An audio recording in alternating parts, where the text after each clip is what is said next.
Good evening, everyone. My name is Elizabeth, the Education Coordinator for Marlene's Market and Deli. Tonight's special guest that we have with us is Dr. Cassidy McCrea. She is a DC at Northwest Wellness Center located in Federal Way, Washington, which we've had the honor of working with many a times. And she's speaking on the topic of be ready. Flu season is right around the corner, and what a great day, a nice almost fall day to learn about prevention and holistic immunity. So thank you so much, Cassidy, for joining us. Thank you for having me, Elizabeth. I'm really excited to talk about holistic immunity. Like Elizabeth said, I think it's a really good opportunity with the seasons changing and the cold weather coming in. I know I've already started sniffling a little bit, so we're going to go through an agenda here really quick just to give you an idea of what we're going to talk about today. So I'm going to first be explaining the basics. I'm talking middle school, high school bio of what your immune system is. It's going to be really important to understand the basic understanding of our immune system once I break everything down and start explaining the ways that we're going to start boosting our immune system. The next part we're going to walk into is just ways that we can support our everyday health and wellness. And encourage our natural immune system. And then we're going to start diving into, okay, what are ways that I can enhance the immune system that I already have?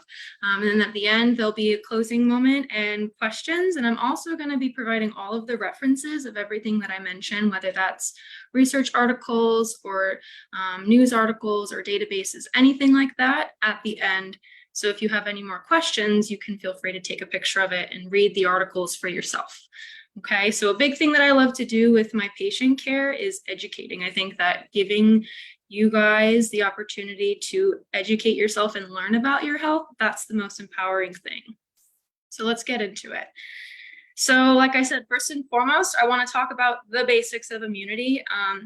If there's anything that you take away from this slide, just know that there's 3 different types of immunity. You don't need to understand all the details about it, but the first entry point of your immune system starts with a physical barrier, and that's our skin, that's our mucosal linings, that's the throat, the mouth, the nasal passages. And so this is found at any sort of entry point in our body. So that is when we think about our microbiome or using things like pre and probiotics, that's going to be the first barrier that protects us from any sort of an invader.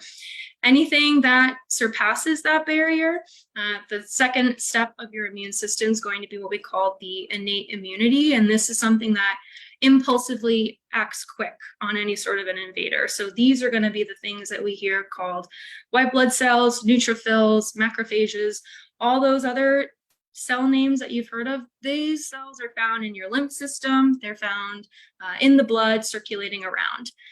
And so then if any sort of invader is managed to surpass the innate immunity, that's when we get into the adaptive immunity.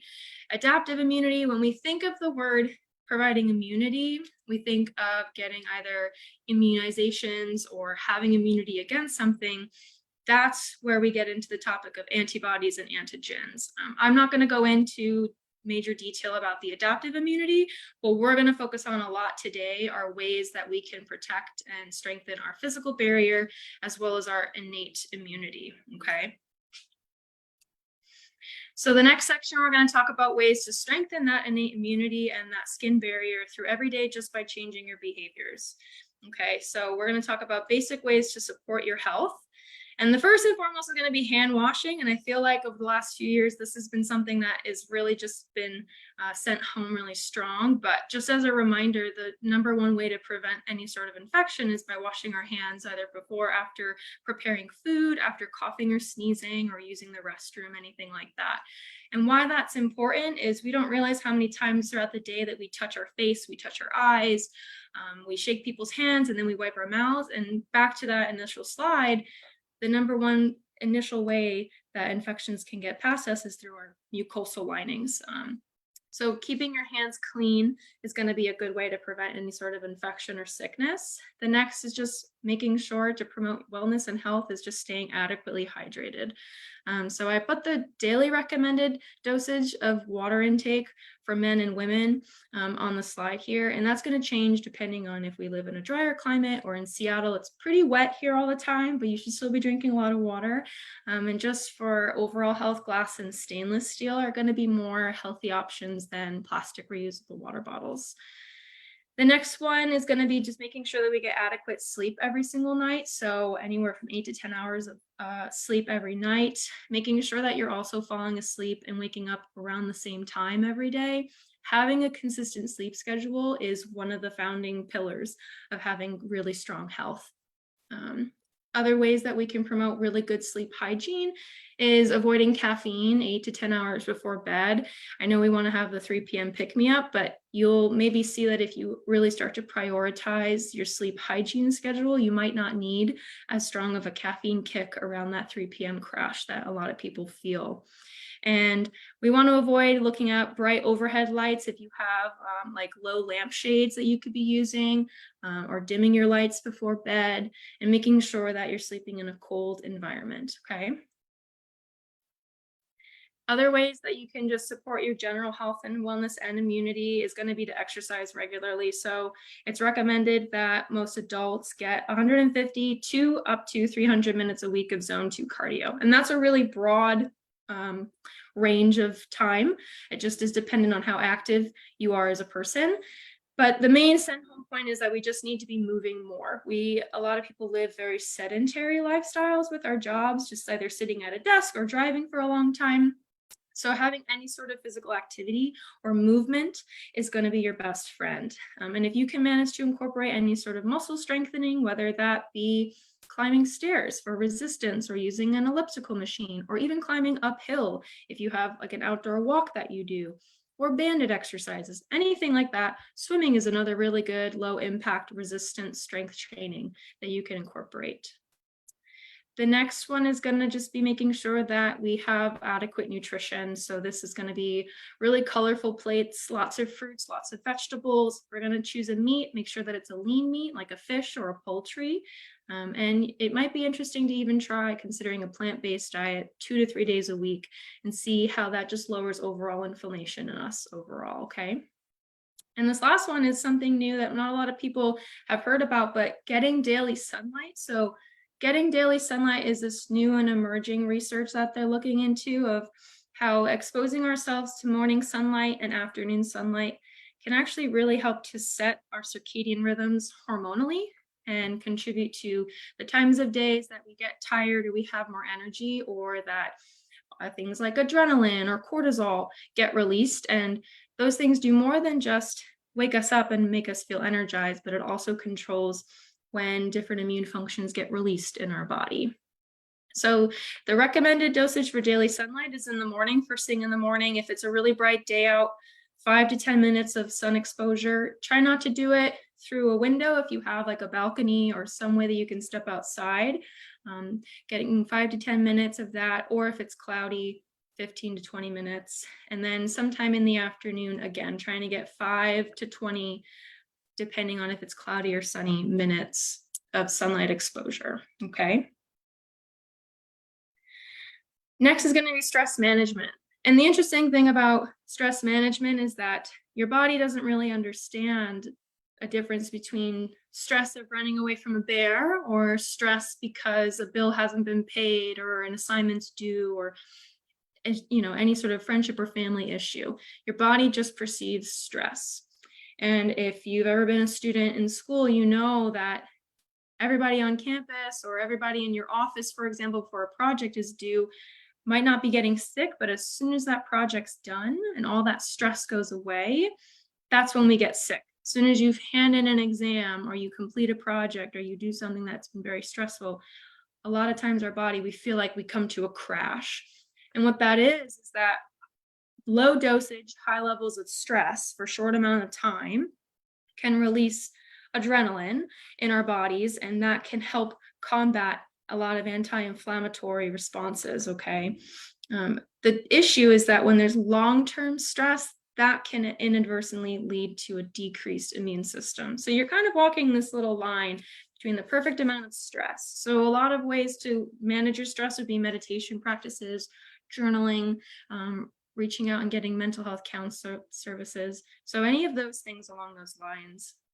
Next is going to be avoiding smoking or alcohol or other drugs. And this just is a general health statement that I wanted to make, that cigarette smoking and excessive alcohol consumption just will directly lead to negative health implications. So we want to make sure that we're reducing or avoiding overall any sort of consumption of those things. And the last thing is that the World Health Organization really recommends and recognizes how community involvement can promote health and wellness. And I posted a link at the end of this to a guide that was released in 2020, and it's about a 5-year 2020 to 2025 guide that just talks about the importance of social and cultural expectations. So whether a culture believes in, let's say, immunizations or not, or people's access to healthcare. So how accessible is a primary care physician, is a pharmacy, how affordable is someone's healthcare, and do they have the stable housing? Do they have access to sanitary conditions and food security? So from these three sides, the biggest takeaway is that to support your immunity and support your health, it's really not just take a vitamin C supplement. You really need to be prioritizing these pillars of health just to ensure that you're healthy all year round. Okay. Next step, what we're going to talk about is we're going to talk about ways that now fall season is coming up. People are getting cold, people are catching the flu. So what are ways that we can enhance our immune system? So we've been doing all the things that we just talked about. We exercise every day, we drink water, we get good sleep, we call our friends, we take time for ourselves, right? Those things are very significant to our health, and yet there still are ways that we can still get sick. So what are things that we can add into our diet every day or change about our behaviors to help promote our immune system? And so there's just a disclaimer at the bottom. Some of the supplements that I'm going to talk about here today, we're just going to be talking about general recommended dosages for them. But if you are a person that is experiencing something like any sort of a heart condition or a seizure condition or something like diabetes, where you take a prescription medication, it's really important that you talk to your doctor, because these chemical compounds that we're going to be talking about in each of these supplements have really beneficial aspects to them, but equally they can cause harm in certain environments. So don't just start adding in some supplements. If you have any specific conditions, you should talk to your doctor about it first. So the first thing we're going to talk about is vitamins and minerals. So the first thing is going to be vitamin C. We've all heard about this. The recommended dosage is going to be 75 milligrams a day, or 90 for women. And that's also going to change for children, and that's also going to change for pregnant women, okay? And the idea that we all know the story of vitamin C and scurvy with the sailors. So it contributes to collagen production. It also helps to synthesize different hormones in our body and neurotransmitters.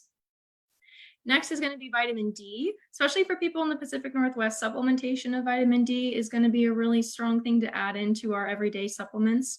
The recommended dosage is 15 micrograms a day for adults, ages 19 to 70. With vitamin C, if you take a lot of vitamin C and your body absorbs it, you're just going to excrete all of the excess out through either your urine or through sweat. Vitamin D, however, does have an upper limit of 100 micrograms. Once you're surpassing that, then it's going to cause any sort of damage to the kidney. So you want to stay within that 15 microgram range. The next is going to be magnesium. Okay, so a daily dosage of magnesium of the dosages on the screen, and a daily dose of zinc of the dosages on the screen. So taking these every day just support your normal immune function. So back to that first page where we talked about the innate immunity, right? Where we're talking about white blood cells and cytokines and eosinophils and all these really large words and cells. Magnesium and zinc are going to be something that if you can take it every single day, it's just going to support that function. And remember, that's the function that is immediate. That's the function that comes straight to the site. That function of the innate immunity is when you have a cut on your hand, that's what's happening. That's why it gets red and irritated and it hurts a little bit and it gets a little white. And that white stuff, as yucky as it sounds, that is all of the white blood cells that are rushing to that area. So taking these daily supplements are going to be really good to support just that level of immunity. The next section is going to be some known herbs and spices. There was a lot of herbs and spices if you Google or you read any sort of article. So I did my best to read as many articles as I could. And these are the 4 pillars of the herbs and spices that were absolutely repeated throughout every single paper. If you dive deep into it, you're going to see things like mint tea or basil leaf or anything like that. Those absolutely have therapeutic properties to them. These are the 4 that I just saw repeatedly over and over again. So the first is called echinacea. That's coneflower. A lot of times you'll see echinacea as a tincture. A tincture is just going to be a liquid in a bottle, and you have like a little pipette that you can squeeze and add it to water, or you can put it under the tongue. And normally you'll see echinacea as Echinacea purpurea, and it's going to be this purple liquid, or you can see it as a purple gummy. And the interesting thing about echinacea is that it can be taken long-term at a lower dose of this recommended 4 grams a day for an acute cold, or 2.4 grams for about 3 months. So you can take it at a lower dosage all year round just to help promote anti-inflammatory and immunity function. Specifically, echinacea helps with respiratory infections. So a lot of this was really popular over the last 3 years with the rise of respiratory infections. And so especially when you think about cold and flu season, Echinacea purpurea supplements, whether it's sublingual or the gummy, that's going to be a really, really important thing to add in just every day if you can. The next is going to be ginseng. And so you can have this either like in a tea form, and the same thing with like ginger. We see a lot of people doing it in a tea, like an herbal tea, and you can mix it with different flavors. But you can do it with like a lemon and get your vitamin C in that way too. And so these are just the recommended dosages every single day too. And then last but not least is garlic. So whether it be a garlic tablet, usually a garlic tablet's going to kind of give you that aftertaste. So I would recommend that you use a coated tablet. But a garlic tablet of about 2,400 milligrams a day is going to be something really beneficial. So to summarize, things that you can be adding in every single day to your normal, whether if you have a normal, routine every morning you take your supplements, or you're looking to add in something for the flu season that you can do. We're going to talk about maybe getting in an Echinacea purpurea gummy or the tincture for under your tongue, maybe adding in a ginger tea with lemon at certain points throughout the day, or even a garlic tablet in the morning. And even making sure that we take a multivitamin. A multivitamin is going to come with vitamin C, vitamin D, magnesium, zinc, all these, the vitamin E, even other vitamins that I didn't talk about today. And it's just going to support overall health, okay? And you also are probably familiar with vitamin C because of the little vitamin C packets that people have too. The next section I want to talk about is going to be behavioral changes that we can do to help support our immunity. So this page talks a lot about different breathing techniques. And the first part I want to talk about is going to be how nasal breathing can promote anti-inflammatory properties and support our immune system. Something as simple as just breathing through your nose. You hear the saying like, don't be a mouth breather. Well, there's a lot of reasons why you shouldn't be a mouth breather. Our nasal passages are lined with microbiota. Just like we want to take care of our gut microbiota, and we have all this research coming out of the connection between the gut microbiome and our mental well-being. And there's the same thing with our nasal microbiome and our oral microbiome. Specifically, the nasal microbiome is designed that when it's oxygenated, it can help to combat any sort of infection. And a lot of times people tell me, well, I can't breathe through my nose, I have a deviated septum. To some extent, deviated septums might be a permanent thing, but actually over time, there's different types of like ancient Eastern Asian breathing techniques that helps you train with just nasal breathing by blocking off one of your nasal passages and deep inhaling through the other. And so just trying your best either throughout the day when you find yourself, if you're stressed, or if you just find yourself at rest, breathing through your mouth, to make it a point to start breathing through your nose. You'll see a lot of times people, this new thing coming out is taping your mouth at night.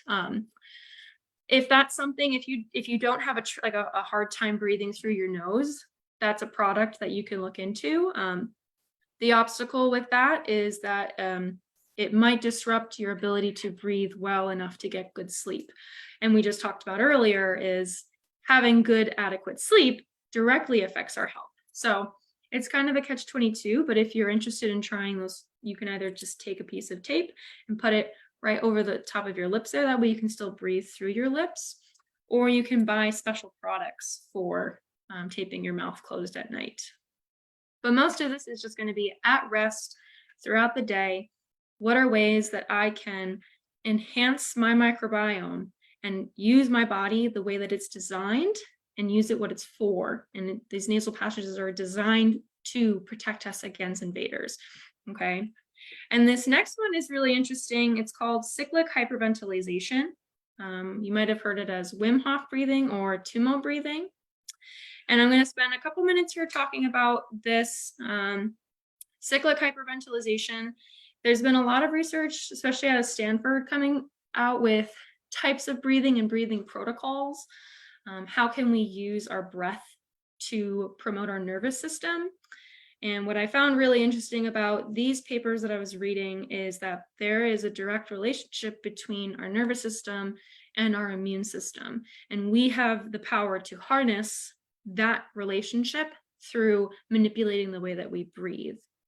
And so what cyclic hyperventilation or the Wim Hof breathing technique or the Tumo breathing, they all have a little bit of variations, but the general theme is that you're going to do about 3 rounds. They're going to consist of 25 to 30 deep nasal inhales, followed by an oral exhale.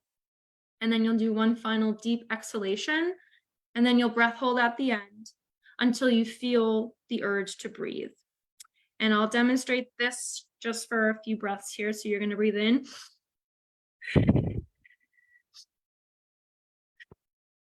Let's say I did that for 25 or 30 of these breaths.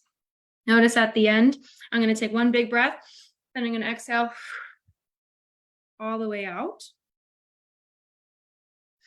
And I'm going to hold it until I feel the desire to breathe. You don't want to be pushing yourself past the desire to breathe. You don't want to be trying to hold your breath so you get dizzy. You don't even want to be taking a lot of breaths in and out. If you only get to 10 breaths and you start to feel dizzy, don't push yourself. I don't want you to be passing out because you're trying to keep yourself from getting sick. The idea of this is that as you breathe in and out, in and out, in and out repetitively, you might feel yourself start to get hot, start to feel a little bit of physiological stress. We might start to sweat a little bit. What that is that's us activating our sympathetic nervous system, which is just a portion of our nervous system. That's our fight or flight. That's from a few slides earlier, that's stress. And the sympathetic nervous system releases adrenaline, or it's also called norepinephrine. And like I said, in short durations, stress can be a good thing. In short amounts of bursts, stress can actually enhance our immune system to keep ourselves healthy, it makes us stronger and faster. It can keep us from running from the bear. It can keep us fighting off infection until we can get somewhere safer. Okay, if you just think about developmental of that. And the studies that they found in this, actually, what they ended up doing was they injected people with E. coli and they made them sick. And they had people do these breathing techniques. And then they would measure the serum level in their blood of the anti-inflammatory markers and the inflammatory markers. Now, those were the ones way back in the beginning where I talked about our innate immunity and our adaptive immunity. So they were measuring different types of inflammation. And you might hear these things, like you might have heard the word cytokine before, or maybe interleukin followed by a number, interleukin 1, 2, 3. And so what they did at the end of the study was that when they measured it, the people that did all of the breathing techniques had less inflammatory markers and they had more anti-inflammatory markers.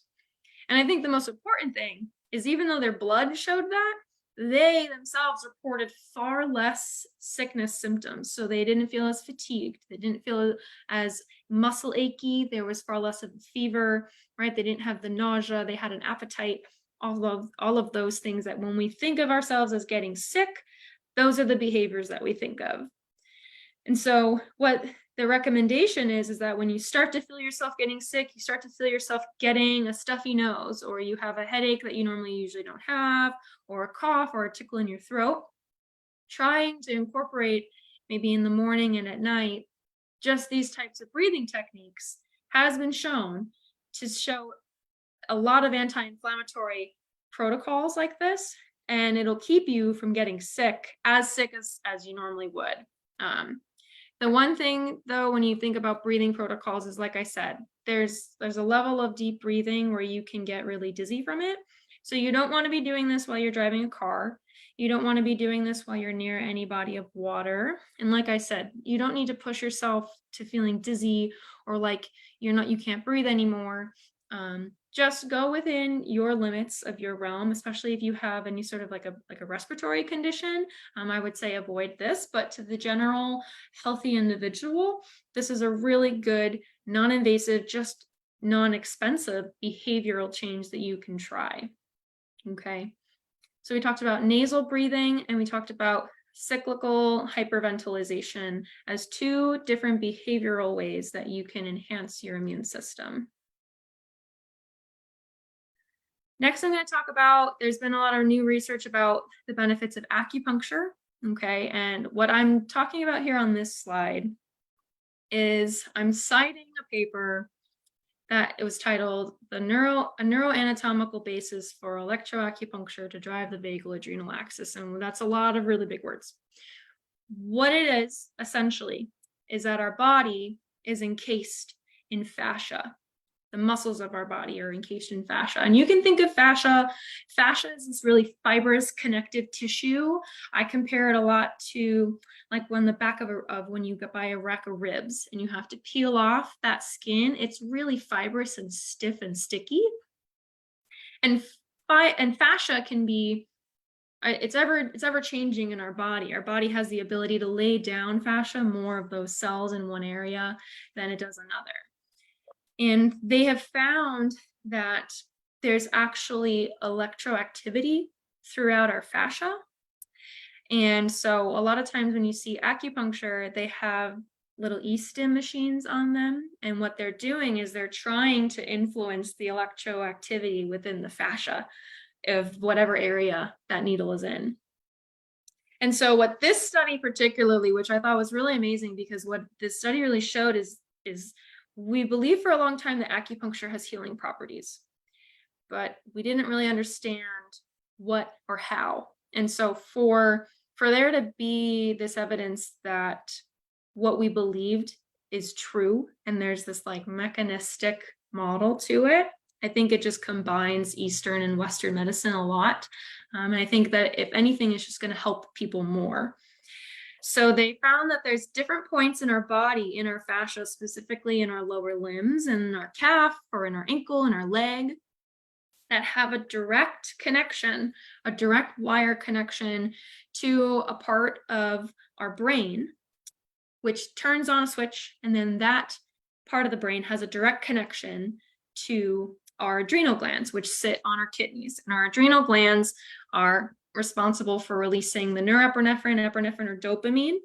If you remember, that was the adrenaline. And we talked about adrenaline on the last slide with the breathing technique that we're talking about, okay? Or with short bursts of stress. And what does short amount of stress do? It boosts our immune system. And so this paper was really interesting to see that acupuncture at specific focal points of our body has the effect to have anti-inflammatory effects on us. Equally, there are other points of our body that can promote inflammatory responses too. And it just depends on what your goal is. But in the case of fighting off a cold and a flu, promoting this anti-inflammatory points along our acupuncture meridians, this is something really interesting that if you're interested in some sort of a medical intervention, way. Let's say you've tried the breathing, you did all the supplements, all the stuff, and there's still something there. You still want to combat some sort of subliminal illness that you're feeling. Trying acupuncture could be a really interesting way to see if it helps, because the research here says that it might and it should. Okay, so just as a quick summary, the biggest take-home points is to place a major value in those major pillars of health that we talked about at the beginning. So they're making sure that you're washing your hands regularly, drinking enough water, getting enough sleep, exercising regularly, eating nutritiously dense food, and taking care of our bodies, okay? The last one being the community involvement and also trying to get daily sunlight, okay? Then we went into and talked about ways that you can behaviorally change and enhance your immune system. So making sure that we're breathing through our nose as often as we can. If we want to and we're interested in exploring, we can even try to breathe through our nose at night. We can even try and explore the cyclical breathing option if it's not something that is going to be a danger to us. So we're not driving, we're at home. It's at the end of the day, we feel like really tired and we feel a tickle coming on in our throat. We can do it laying in bed. And if it's something that still lays around, we can always reach out and try acupuncture to see if that has any influence on our health as well. And then the last thing we talked about there too is that there's always the level of supplementation. So making sure also that if we're taking a multivitamin, it has vitamin C, it has vitamin D, it has the zinc, it has magnesium. We want to make sure that we're also getting those nutrients through food. So making sure that, cod or any sort of fish or like a clam or lean meat, they're really high in zinc and magnesium. And lots of citrus fruits are high in vitamin C, or leafy greens are high in vitamin C and vitamin D. So it's going to be really important to start adding those in. You can, instead of even supplementing it, you can just try adding in through your nutrition. Okay. Now is going to be a time for if anybody has any questions. I know I went a little bit fast, but if anybody has questions, I'm here for them. Okay.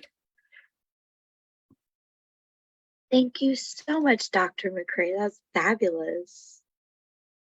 Oh, yay. Someone had the little clapping symbol here in Zoom. Well, folks, don't be shy. Feel free to unmute yourselves, enter in the chat box. I have actually a question. I noticed that, like seasonally, it makes sense to have more like leafy greens in like the summer and spring. I always crave it more in the fall and winter.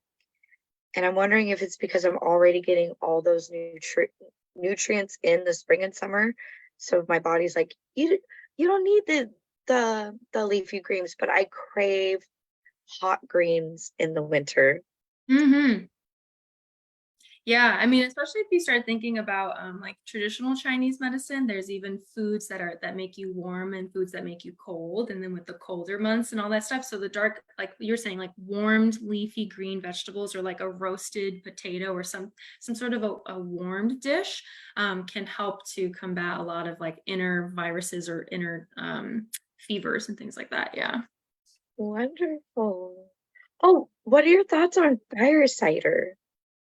On what was that? Oh, what are your thoughts on fire cider? I actually don't think I'm familiar with that. What is that? Ooh, yay! I'm excited to share with you. It's like fermented, like peppers, and there's usually horseradish, and it's very spicy, and I think it's vinegar based. Yeah.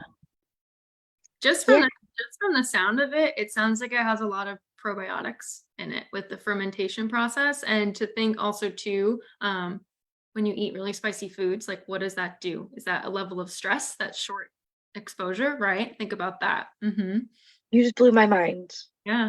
Yeah. We don't even think about what things we can consume every single day to just nurture ourselves differently. And once you start looking inward and really harnessing that part of your health, it's just groundbreaking. It becomes really empowering to know that there's healing properties of food that we can start incorporating to just prioritize our health. You only get one body. You get one body, you get one life. So to make it a point to eat things every single day to nourish our bodies and take care of ourselves, drink enough water and rest, like that's going to be the thing that really prioritizes our health. Yeah.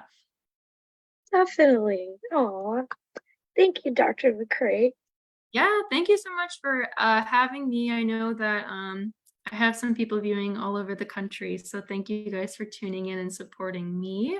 And then just wanted to offer that I do work, so I work at Northwest Wellness, like you talked about, and so our office, I'm one of the 3 chiropractors there. We have PT, massage. We also offer acupuncture as one of our options too, and a naturopath physician. So people that attended today or people that view the recording or anything like that, if they just reach out and say, hey, I saw Dr. McCrea from Marlene's, you'll get just a free new patient exam. Yeah. That's amazing. Well, listen to that, folks. I think, that's a true value. You know, you providing your time and energy and expertise here with us tonight, and then that additional value at the clinic. I also see Dr. Lori is attending also. Hi. And we thank you and on the whole staff there at Northwest Wellness, providing amazing health information and support to the community. Thank you. Yeah, I'm going to just click and leave these references up for anybody that does want them. They look really dense, but this is just the citations of them. But you can just either take a picture of it if you want to look into just different types of dosages for the vitamins and minerals we talked about, or if you are interested in reading the recommendations for exercise and heart health and nutrition, and even just the protocols for the breathing technique that we talked about too, which I think is pretty interesting to know that we can breathe differently to help support our immune system. We could breathe easier now for our immune system. That's great. Wow, what a list of references. I am I've been looking more into breathing techniques, but I didn't know about this shoot, what was it called?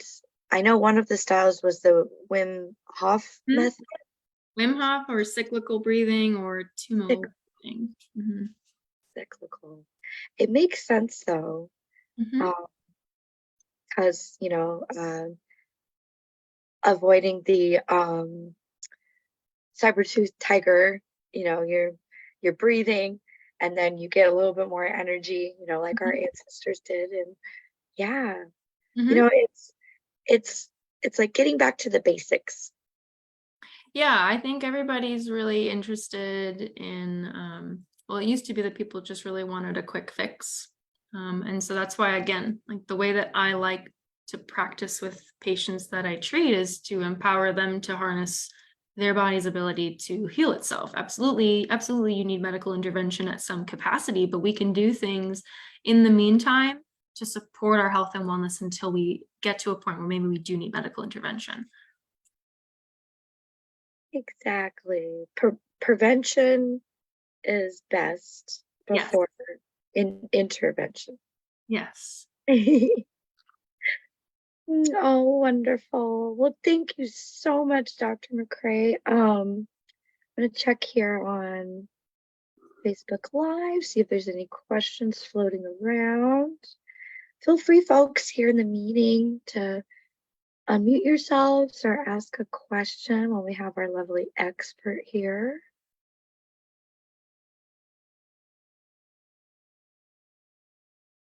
Oh, what are your thoughts on elderberries? So elderberry was also another thing that I was reading a lot about in a few of the papers. I just didn't include it because there was some that didn't really cite it, right? Depending on what year it was published. But elderberry is another thing that you can start incorporating too.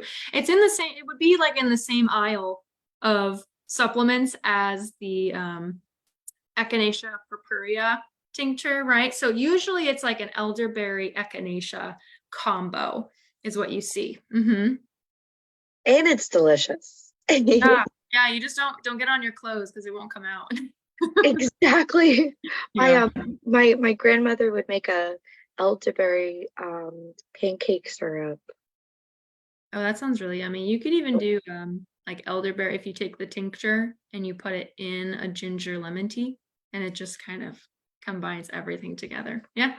Ooh, I'm gonna have to try that. That sounds Yeah. delicious. Yeah. Well, I'm gonna definitely pick up some of that tincture um and I will let you know how I like it. And you guys sell it, don't you? You guys sell all the supplements that I talked about here today at Marlene's? Yes, yes, we do. Yeah, at both store locations, so Federal Way or Tacoma. And we have a couple of options for ginseng too. We have the Terry Naturally form, which is like a really, really high concentrated dose, so you get more bang for your buck. Mm-hmm.